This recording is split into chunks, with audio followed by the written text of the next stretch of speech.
Di Jawa, kami harus menghasut penduduk untuk bangkit melawan komunis. Di Bali, kami harus menahan penduduk untuk memastikan bahwa mereka tidak bertindak terlalu jauh. Sarwo Edi Wibowo, Komandan RPKAD. Itulah ucapan mertua mantan Presiden SBY dalam konferensi pers di awal tahun 1966. Sekembalinya pasukan RPKAD dalam operasi penumpasan pasukan pemberontak dan anggota PKI di Jawa Tengah, Jawa Timur, dan Bali.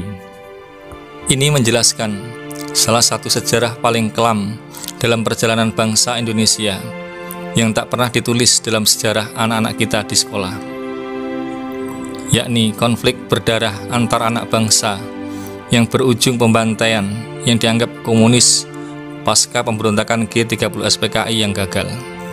Kita mestinya sepakat bahwa pengungkapan itu bukan untuk menoreh luka lama, tetapi untuk sebagai bahan pelajaran sehingga tak terulang lagi.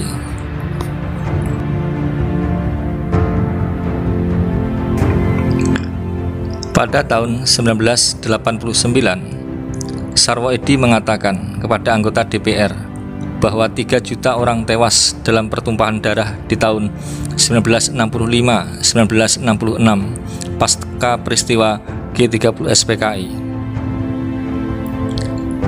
Pernyataan yang kontroversial dari Sarwo Edi yang menurut orang kiri dijuluki bulldozer rejim Orde Baru Soeharto itu kontan dibantah dengan keras oleh Sintong Panjaitan yang juga Komandan RPKAD.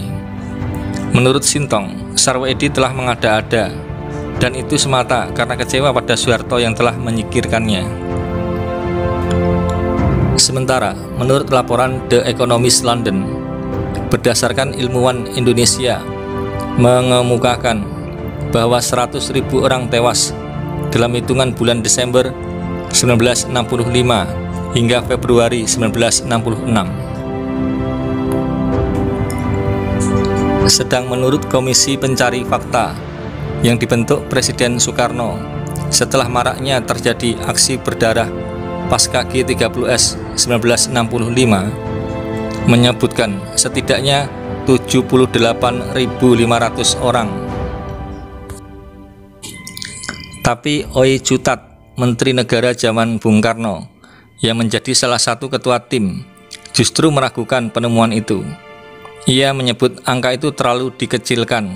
Dengan menyindir, ia menyebut bukan 78.000 tapi 780.000. Dalam memoarnya, Oi Cutat menceritakan perjalanannya ke Bali, di mana tidak bisa mendapatkan akses kemana-mana karena dikarantina di hotel. Yang ia dapat hanya data dari pihak militer dan pihak anti komunis.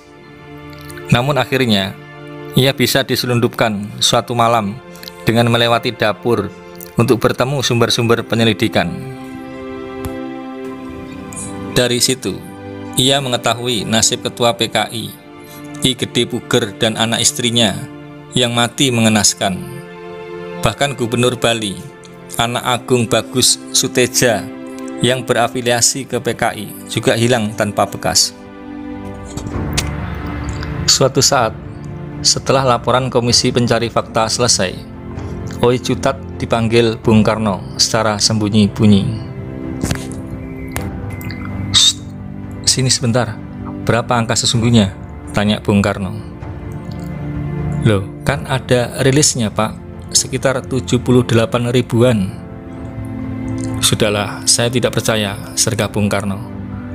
Lalu Oi Cutat membisiki Bung Karno, "Ya, dikalikan 5 kali lipat saja Pak dari angka itu," ujar Oi Cutat, yang di kemudian hari ia bersama Subandrio CS ditangkap oleh rezim Orde Baru.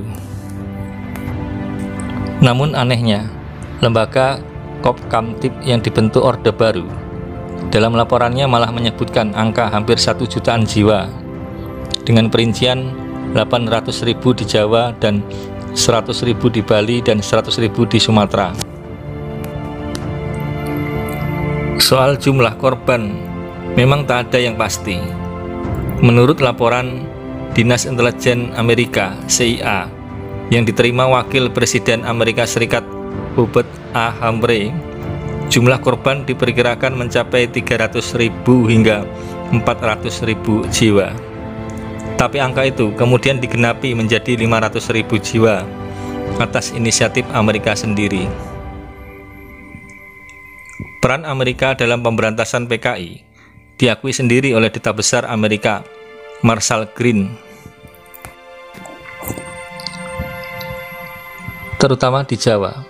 Angkatan Darat dengan kesatuan RPKAD menyebarkan daftar nama 5.000 anggota PKI yang didapat dari agen CIA untuk dibunuh oleh militer dan para pemuda sipil dari berbagai organisasi kepemudaan seperti Ansor, Muhammadiyah, dan Pemuda Marhen. Awalnya, memang orang-orang komunis sempat di atas angin dengan menangkapi dan membunuh tokoh-tokoh agama atau tokoh masyarakat yang berafiliasi dengan PNI. Beberapa pertempuran terjadi antara kaum komunis dengan Ansor, kaum nasionalis, dan pemuda Kristen. Namun sejak Mayor Jenderal Soeharto mengirimkan batalion RPKAD menuju Jawa Tengah pada tanggal 17 Oktober 1965 yang diteruskan ke Jawa Timur dan Bali, serta ditambah keberhasilannya Jenderal Nasution dan Soeharto dalam mengkonsolidasikan dan membersihkan tubuh ABRI dari unsur komunis, pihak komunis menjadi terdesak dan kemudian menjadi bulan-bulanan alias dibantai secara massal. Banyak pembunuhan terjadi karena amuk massa atau fitnah dari orang-orang yang tidak suka kepada mereka yang dicurigai sebagai simpatisan komunis. Padahal bisa jadi mereka memang bukan komunis. Inilah carut-marutnya suasana politik saat itu. Dendam pribadi dan kelompok berbaur dengan aksi kriminal menjadikan konflik bernuansa sara.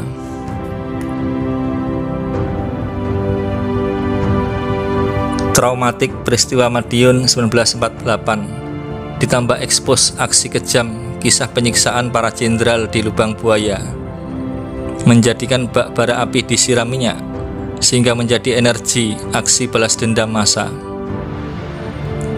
Berbagai laporan tentang pembunuhan massal di berbagai daerah di Jawa Tengah, Jawa Timur, Bali, Sumatera Utara, Lampung, Aceh, Kalimantan Barat, NTT, dan lainnya dengan berbagai cara dan aksi keji dan biadab memperjelas pada kita tentang terjadinya sebuah pelanggaran HAM yang membuat prihatin dan miris hati. Dengan belajar memahami sejarah, kita mengenal bangsa sendiri. Sejarah adalah cermin, sehingga kita bisa bercermin tentang siapa diri kita sebenarnya.